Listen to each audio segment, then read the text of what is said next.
Welcome to Weber Days at the Iowa City Public Library and our second WOW, Weber on Wednesday event. Tonight's Weber Days program is Voxman and Ebel, Iowa City's music men. Katie Buehner, raise your hand, head of the Rita Benton Music Library, will examine Professor Jaime Bachman's travels, the archives he visited, and take a look at his editorial work, which produced over 300 musical arrangements and countless instrumental methods books. She'll talk about the musical relationship with Charlie Ebel, the longtime owner of Eble Music, and Jaime Bachman. David Hempel will also share stories of working with Charlie. David and his wife Jane purchased Eble Music from Mr. Ebel. The Voxman Five, voila, a woodwind quintet from the University of Iowa Library staff members will perform. Katie, I turn it over to you.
Add members progressively as we play different tunes.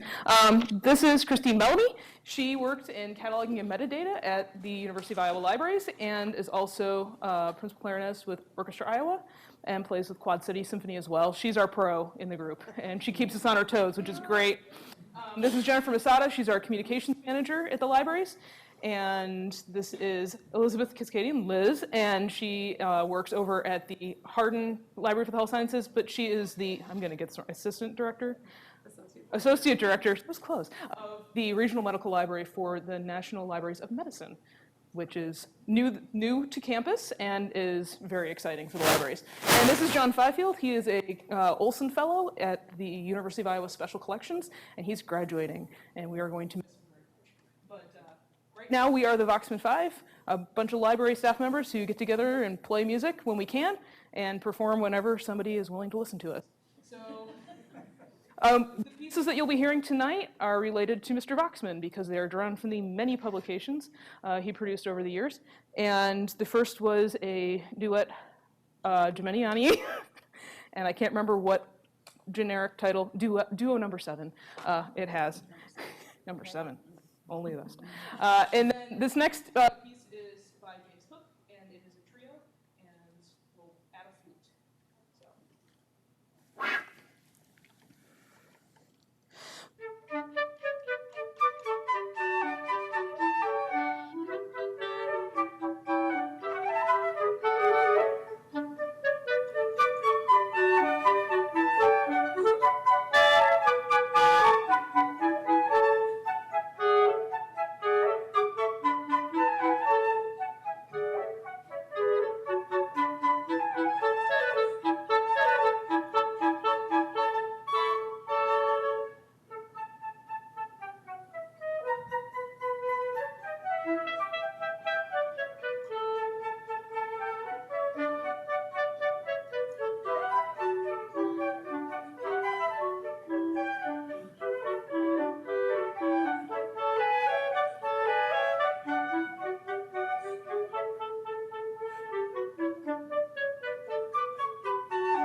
what the A stands for, do you? Okay, sure. Pascal.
And the last piece we'll play before the talking begins is Allegro molto from the Virtuoso number 14, K270, by Mozart. Get your K numbers right. Yeah.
Okay.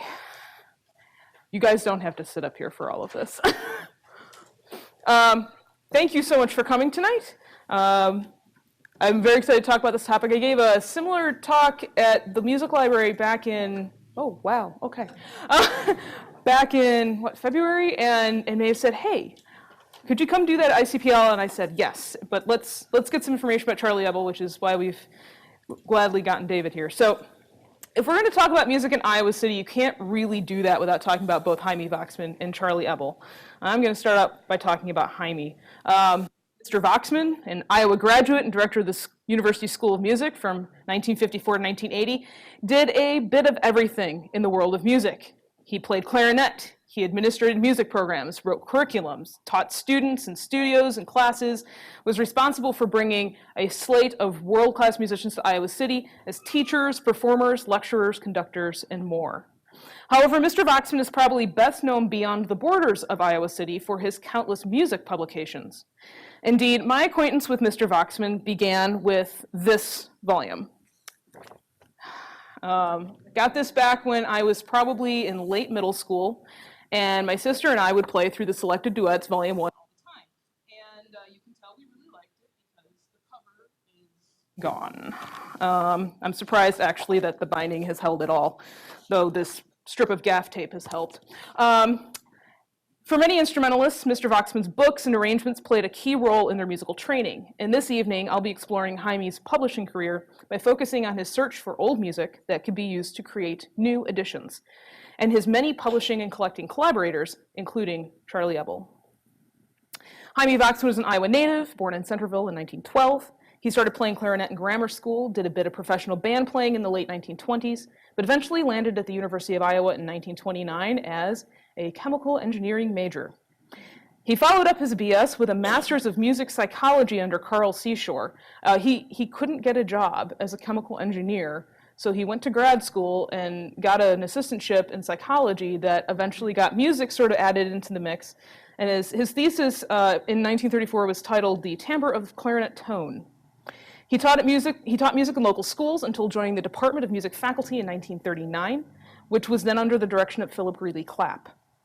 Voxman taught clarinet and other classes until 1954 when he assumed directorship of the Department of Music. And he did teach after that as well, but his primary duties were as director. And Voxman wrote an article about his career path that appeared in a core band journal, The Instrumentalist, and was titled How Engineering Lost a Leader, but could also have been called The Only Time an Engineer Couldn't Find Work and Decided to be a Career Musician Instead. Voxman had an illustrious career as an administrator at Iowa and as well in many professional organizations such as the National Association of Schools of Music, or NASM, and the American Bandmasters Association. However, he's perhaps most widely known for his publications, of which there are over 300. Jaime's publications fall into two major categories, the methods books and the arrangements. But before we get into this too far, what is actually a methods book? Well, it's used to teach someone how to play an instrument. How to assemble the instrument, how to hold the instrument or maintain an acceptable posture. And I love their methods books where they'll, like, I'm a flute player, so they'll have somebody like this, and they'll be like, bad, good, and I always love that. How various notes are sounded on the instrument, for wind instruments, often referred to as the fingering chart. How to read music, or how to apply the reading of music to that particular instrument. Trills and other embellishments and sound effects. Scales, arpeggios, other pattern technical exercises. Etudes, dreaded etudes, or teaching pieces. Short solos and duets, tone development melodies, exercises, practicing tips, all sorts of wonderful things appear in methods books.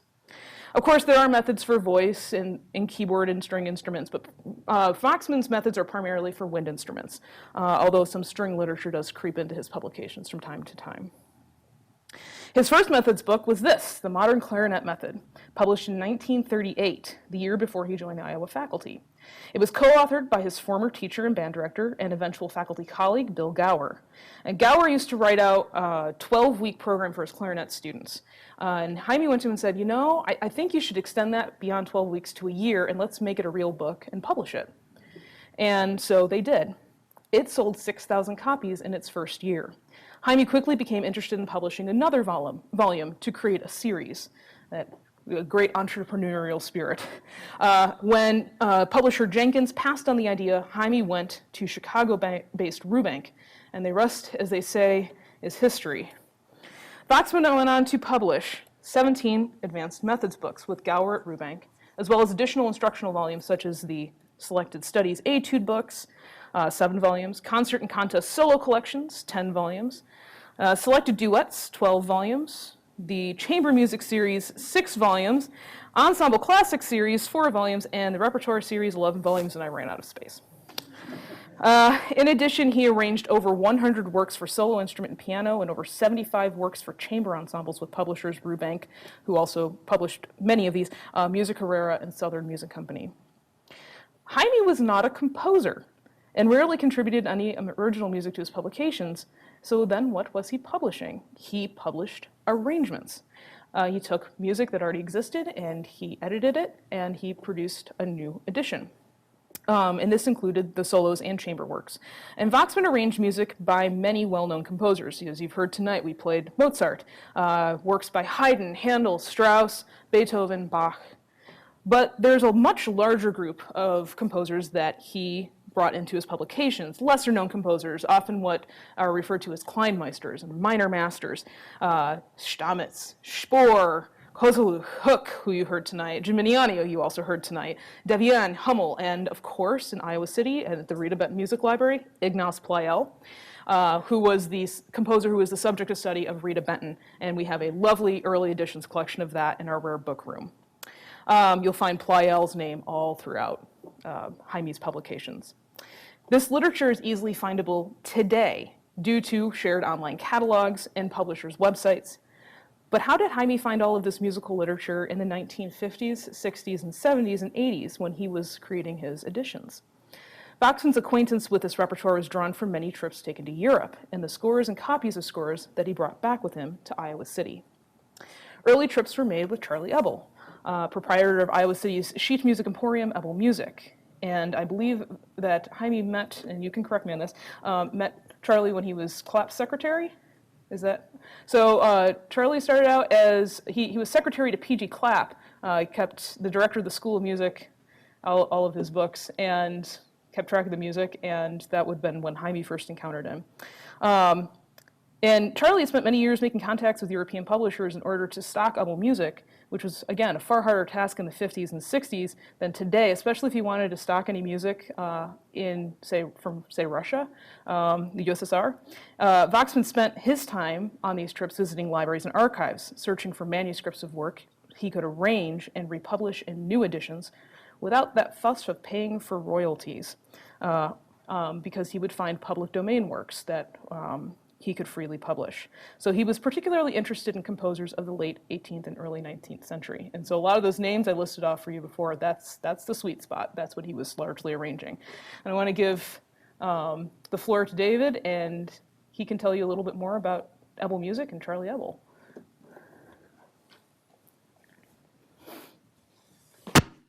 Thank you, Katie. I thought I would read from one of the university annual all alumni luncheons, which highlight recognition and a salutation to civic members as well as, university people.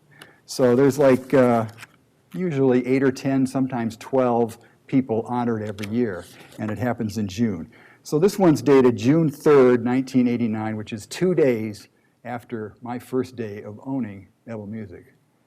He sold me the shop. Unbeknownst to me, I was working for him, since 1974. And we all thought, since he worked never married, worked 7 days a week down at the shop, that he'd just keel over one day. He would go till infinity, But he wanted to retire. He asked me one day if I'd like to buy the shop from him, and I was kind of befuddled. I didn't know what to say. So I took several months to think it over, and because I didn't have a lot of money at all to put down a down payment. He eventually allowed me to purchase it on contract, and it took me 10 years to buy the stock. So We did carry it on. He owned the shop since 1950 to June 1st, 1989. So that was 39 plus years, almost 40. And I owned the shop for exactly to the day 25 years, from June 1st, 1989 to June 30th, or June 1st. It was a good one more month. June 30th was my last day in 1989, or 2014, 3 years ago. Anyway, I thought I'd read you. This is the president of the university usually read these tributes and kind of brief histories of the people. So I'll just read you this one page for Charlie. Charles Ebel, 40 BA, they say. That's when he got his bachelor's in 1940. Owner and operator of Eble Music Company in Iowa City for nearly 40 years, has not only had a profound impact on the quality of music education in the region, but also has earned a reputation for service to musicians around the world. While he was an undergraduate studying piano at the University of Iowa, Ebel became interested in collecting new literature and music on an international scale. As personal secretary to School of Music director Philip Greeley Clapp, Ebel made contacts with European publishers and book and music dealers who could provide new editions of works for the American market. After completing his military service during World War II, Ebel did 3 years of graduate study in English at the UI and taught briefly at Northwestern for 1 year. He then returned to Iowa City in 1950 to purchase the community's only music store. So there was an actual music store next to West Music that wasn't owned by Charlie, but Charlie had different ideas about how to make that store, that's for sure. As he built a thriving music business, Ebel continued his allegiance to the UI Department of Music, accompanying Professor Jaime Bachman to Europe in 1954 to procure the first of the music library's now extraordinary collection of rare books. Ebel's remarkable knowledge of repertoire, his uncanny ability to locate rare editions of books and music, and his commitment to assist and to serve his clients, whether they be renowned international performers or students struggling on a limited budget, have been important ingredients for his entrepreneurial success in the music business. Today, it is said, representatives of Europe's finest music houses consider Ebel one of just a few indispensable contacts in the United States. It is not uncommon for Ebel to open his store at odd hours so visiting artists can browse through his collections, and he will do the same for grade school musicians anxiously awaiting their contest solos. As president of the Buehner Society of America, Ebel has been instrumental in promoting the music of Buehner and Mahler. As a conscientious patron of music education, he has provided generous support from many music organizations, including the Prusel School of Music in Iowa City, the Chicago Lyric Opera, the Chicago Symphony Orchestra, and the Cleveland Orchestra. Ebel is a major contributor to the University of Iowa's Music Scholarship Fund and is a member of the UI Foundation's President Club.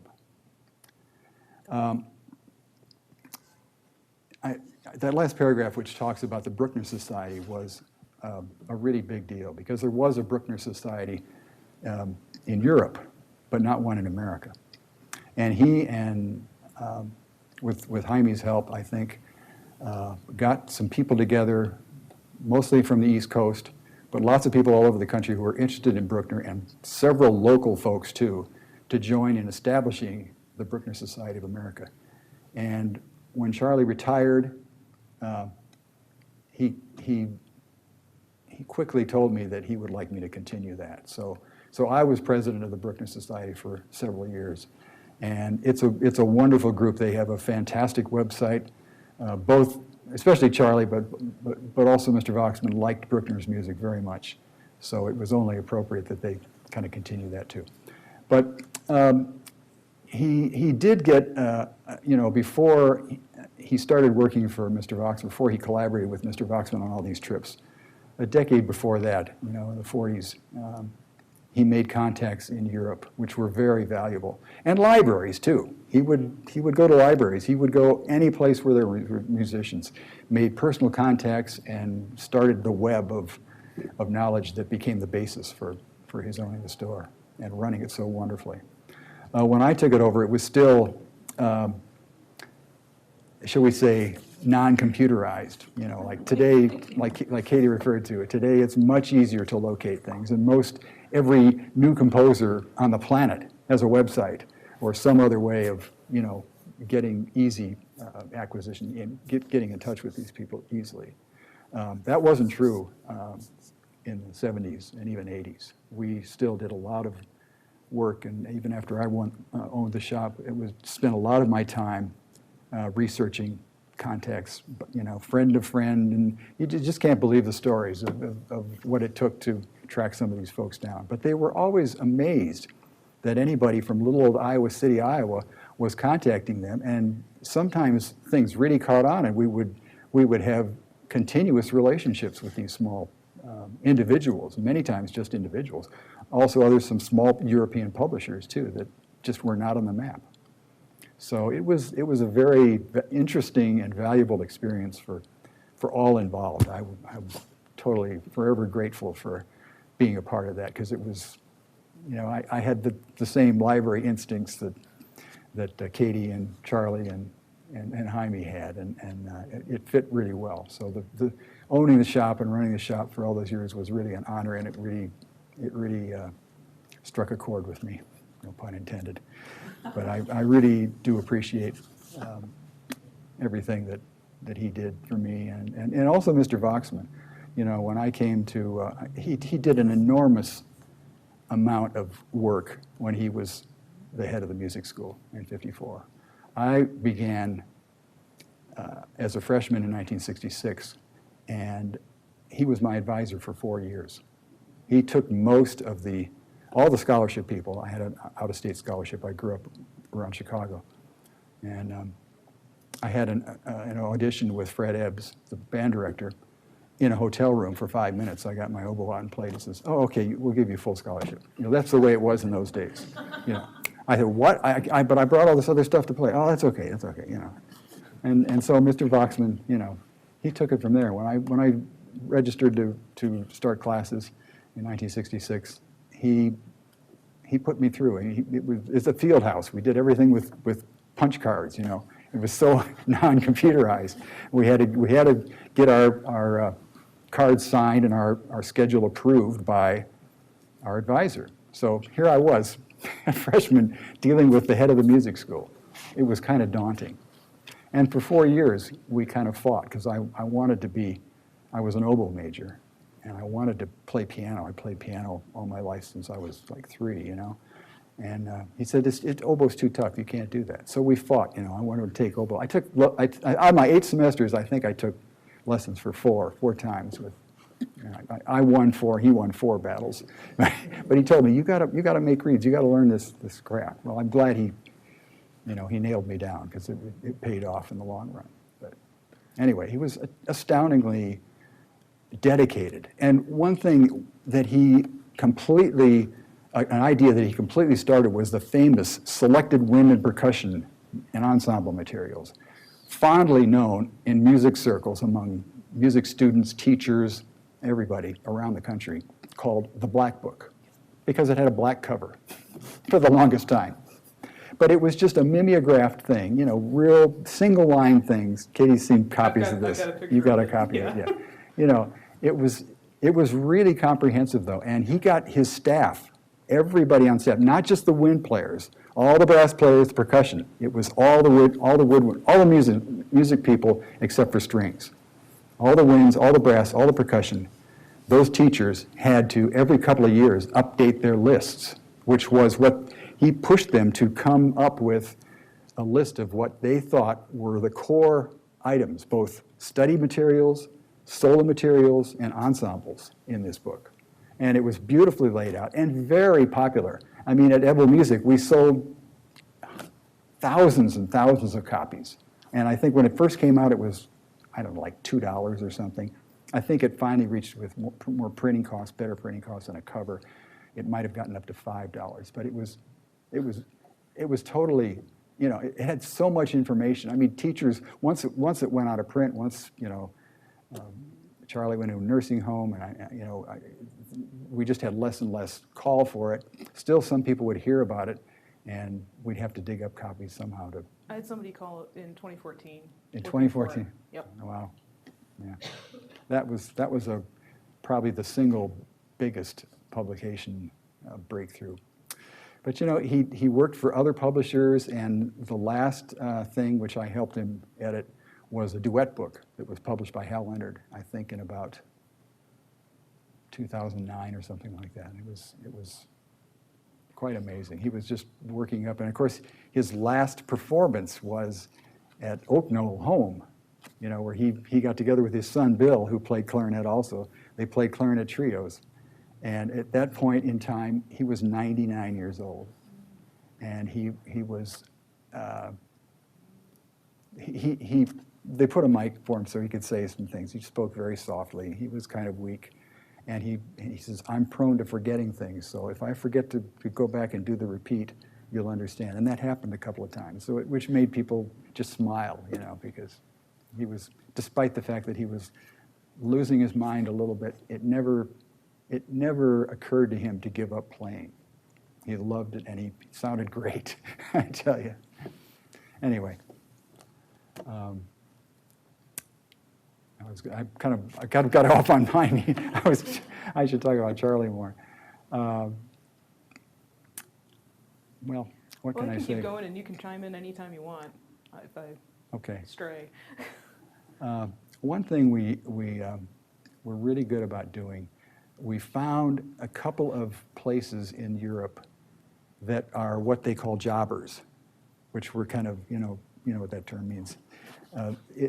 They specialized in seeking out little publishers and hard to get things. So we could. I remember almost every Saturday morning that my duty was to look at Charlie's list. He would give me these order cards to order certain things that he and I had never heard of, but we typed them. Composer, title, instrumentation, and the publisher if they had a name. To these places. There was a big place in Paris called Consortium Music, and they did great things for me. We sent these old air letters, the kind that you fold. That was an everyday thing, and usually we had just enough to fill up a whole page, which was maybe 30 or 35 items, single-spaced, typed. Send it in mail. They'd get it like in 3 days. We would sometimes have the music back in a week in those days. It's so fast coming across from Europe, the airmail. Cheap airmail. We got all this stuff, and they'd tell us what they couldn't get, and we'd try elsewhere. Yeah. But that was the way that we did it. I don't even know if I can get stuff from a week now. Sorry. Sometimes I can't get stuff in a week now. I know. Well, anyway, anybody have any questions or comments? We're going to use a microphone for the questions so that the people who are watching the live feed can hear them. And Katie, you have more after. Yes, I do. After this, and I'm hoping that. Oh well, we can pass to. When we finish this, if people have stories about either of the gentlemen that they can share, because I have a feeling there's some good ones in this room. So.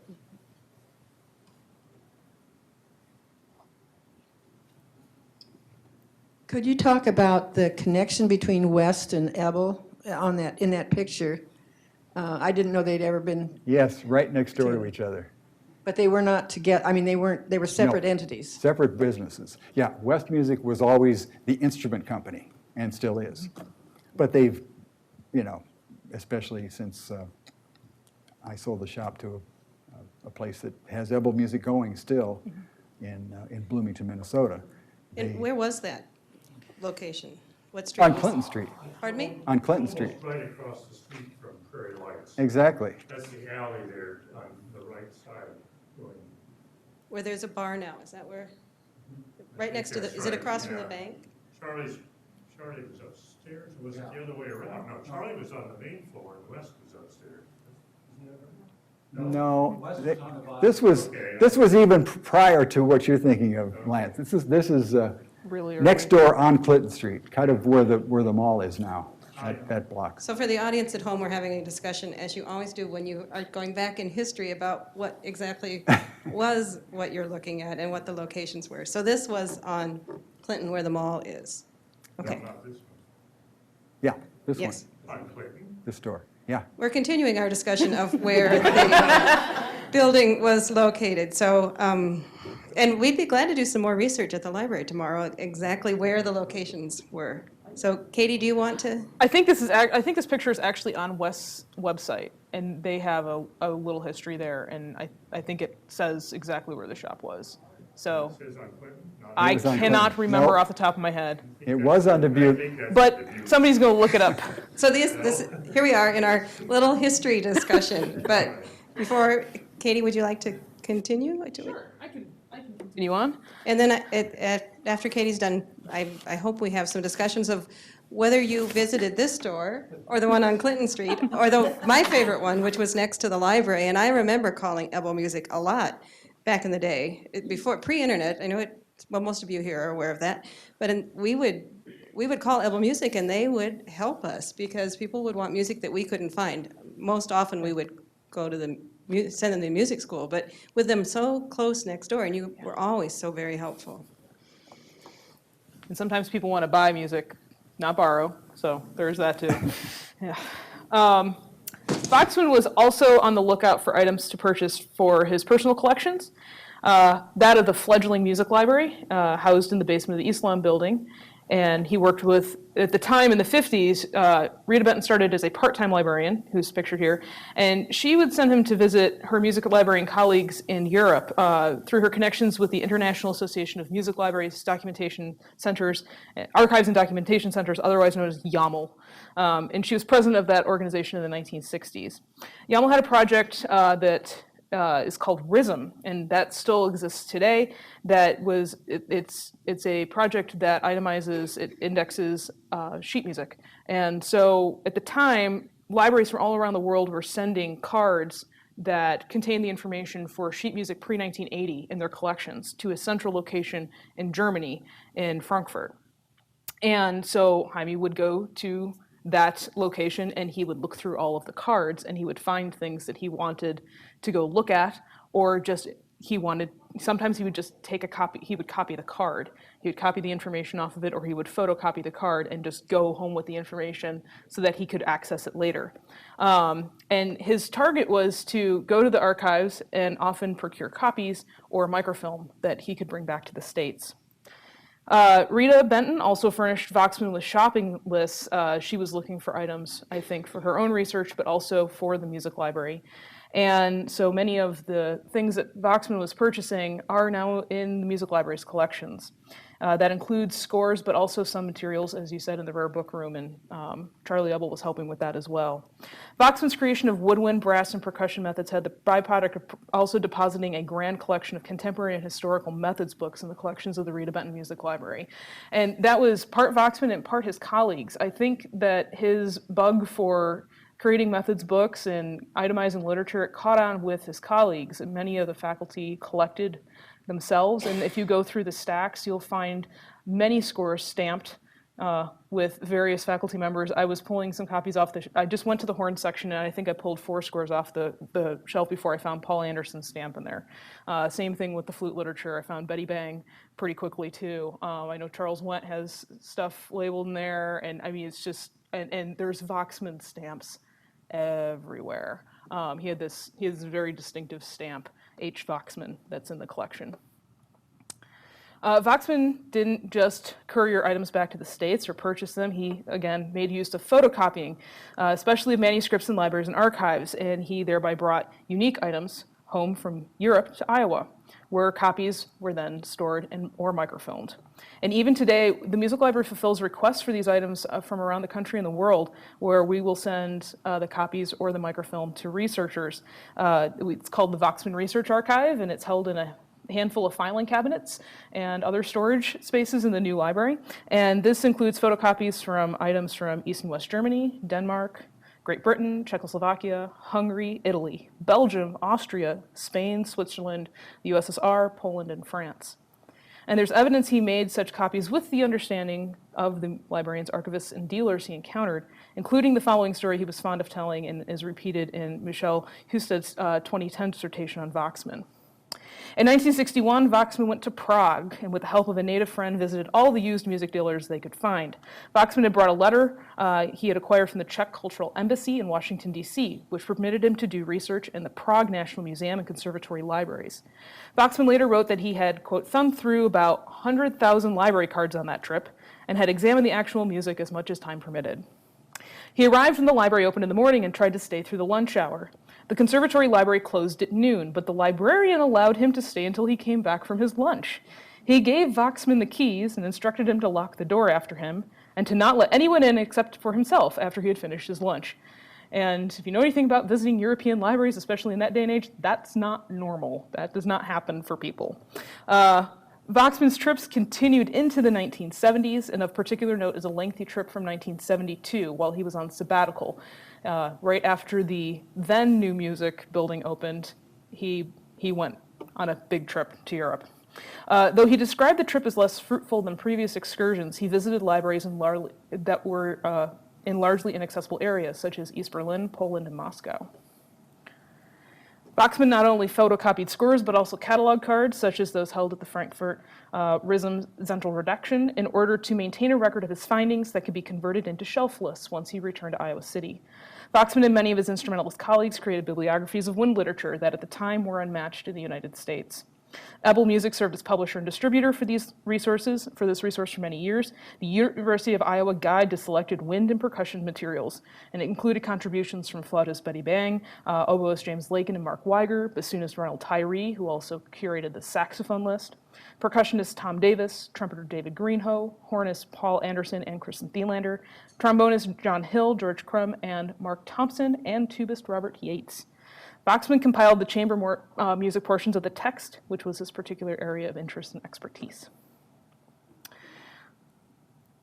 And there it is. It really is. It's just the black book, and it's like a cheap binder. Yep. And it's the contents that count. School of Music students also embraced Voxman's arranging spirit, usually for their theses and dissertations. And if you go through the stacks in the music library and look at the green-bound dissertations, you're going to find arrangement after arrangement that are derived from the microfilms and copies that Voxman brought back from Europe. They would leverage these into creating critically edited performing editions, and some of the works that were introduced by Iowa faculty and graduates have entered the canonic repertoire, probably most famously the Hummel Bassoon Concerto, which was done by Ronald Tyree. Voxman's own arrangements and music editions were published by Rubank of Chicago, Musica Rara of London, and Southern Music Company of San Antonio, Texas. There are a handful of business documents in Voxman's archive that demonstrate how all of this worked, including this letter from Southern Music Company, and this is from 1984, that discusses the upcoming new Voxman ensemble series. And you can see they've plotted out what they want for the books in the series, and then he's enclosing some typeface ideas for the cover design. Mr. Efros gets very eager about the design. So he had a few minutes and tried some different types, so I'm wondering if anybody knows which one they picked. Christine. I recognize the middle one too. You are correct. So, Himie and his editors grappled with all sorts of manuscript issues, such as translation of terms.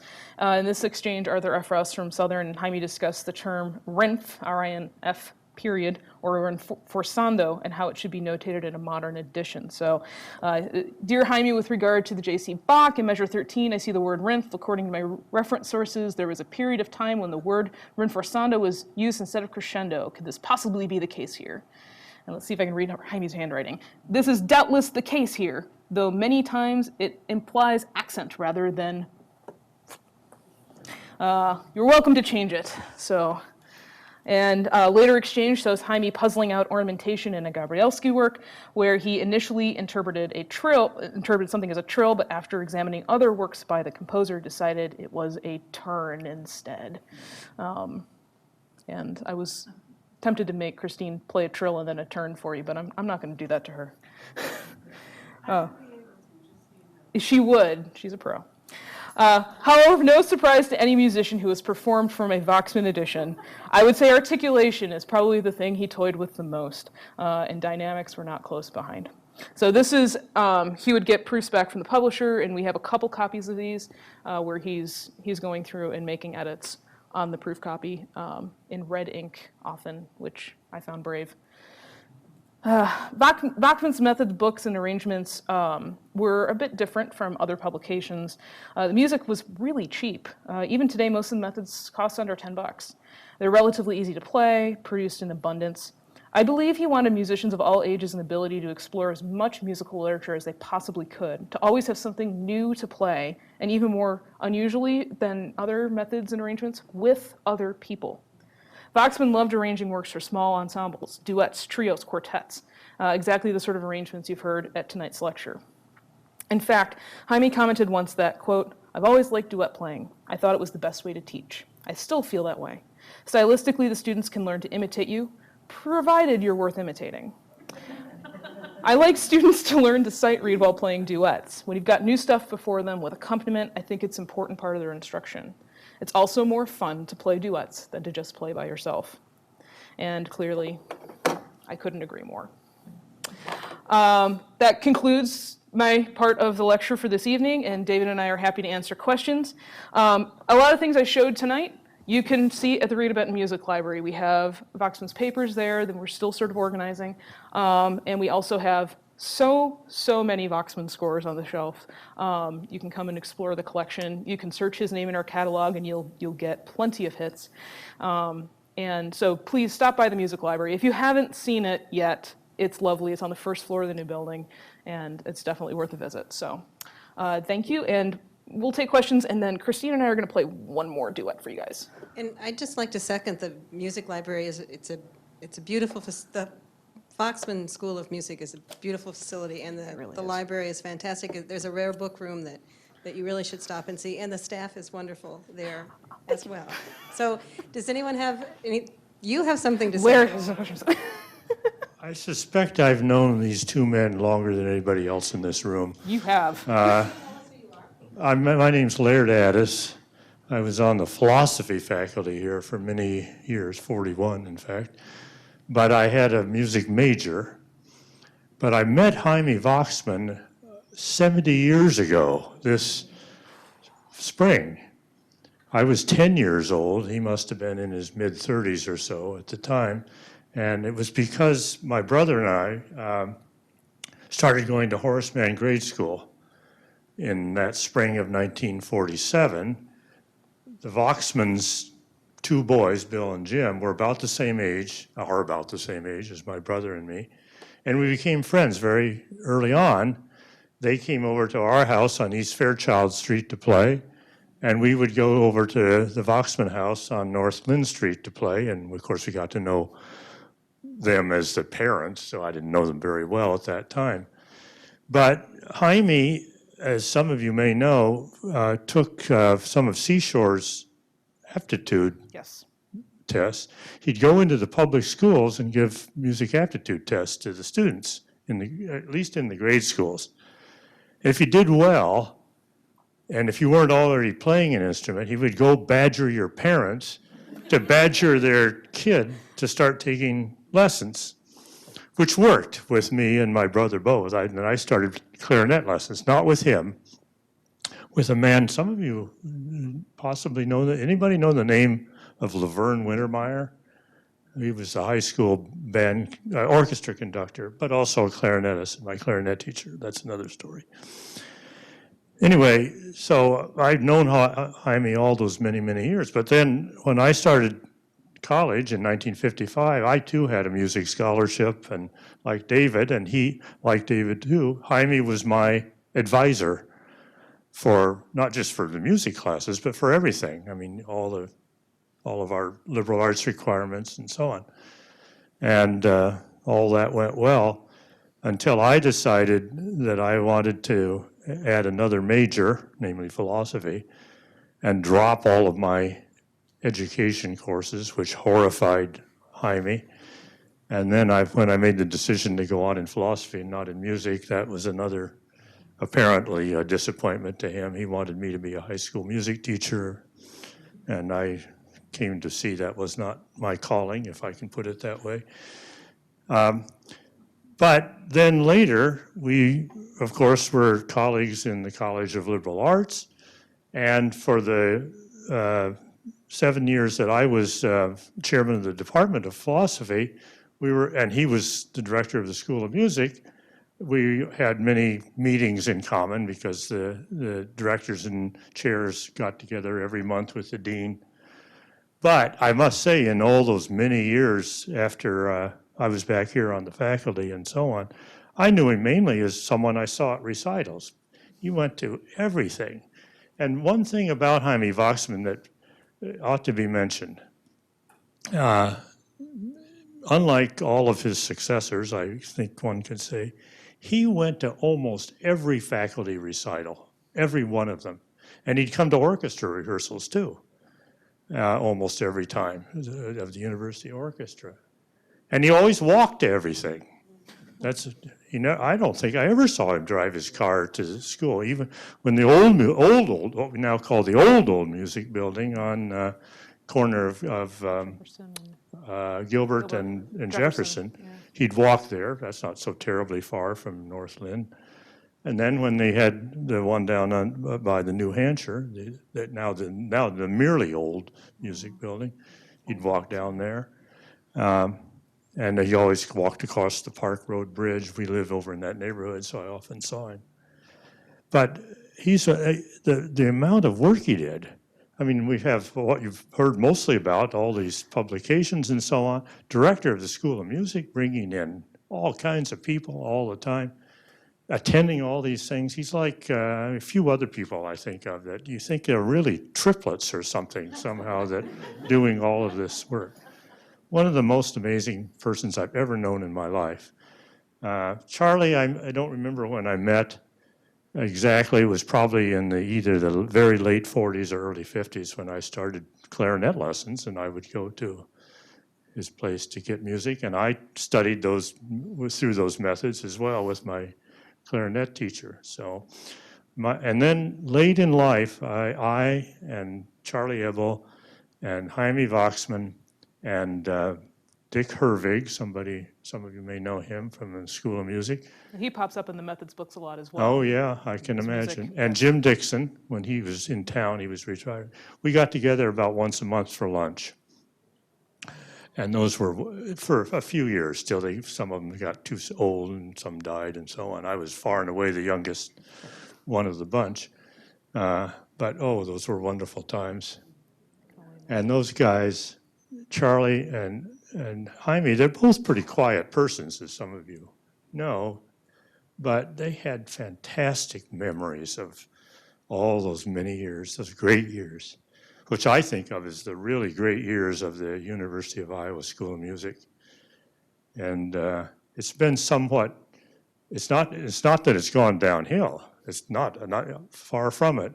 But there are other colleges and universities in the country that have a lot more money than we do, and Iowa's been passed in national rankings, but we still have a great School of Music here. And if you can pin that on one person more than any other, that would be Jaime Voxman, for sure. Okay, I've talked a lot more than I should have. But. Well, and I think correct me if I'm wrong, but you played in the Mahler 1972. I played in the Mahler 1972, and you played and this I fall. played in the Mahler 2017, along with my wife, played in the 2017 as well. That's something else. Yeah. Wow. Thank you for that memory. It will make this program all the more special. And I think at the program in February, you told a story about sitting in someone's seat. Who told the story about sitting? Was that Jody? It was Jody. Jody Falconer, one of the music librarian from the mid '80s to 2000, and She had gone to a recital. oh, when she was first on campus. When she Yeah. first come to campus, she'd gone to a recital, and she sat in an open seat, which one would assume one could do, only to be told that that was Charlie's seat. And because Charlie also went to all of the recitals, and he and Jaime had seats together that were, as you know, when people go to programs, they often sit in the same place. Well, those two always sat in the same place, and she learned to sit somewhere else. Does anyone else have anything they'd like to say? Oh, you've got a mic. I was going to say, after I reached a certain age, I joined the two of them. They sit in the back of Hancher, in those seats. So I became part of the Jaime Voxman, Charlie Ebel group back there. So one thing I wanted to mention, and you probably know more about this than I do, Laird, because I was so young when I left. After I graduated in 1970, I was away for a few years. but Hancher wasn't built yet. But before Hancher, Charlie Ebel was very instrumental in getting a group together, a civic-minded music people called Friends of Music. It was the precursor to the great, collection of visiting artists and groups, symphony orchestras and whatnot that performed at Hancher over the years. But before that, there was Friends of Music.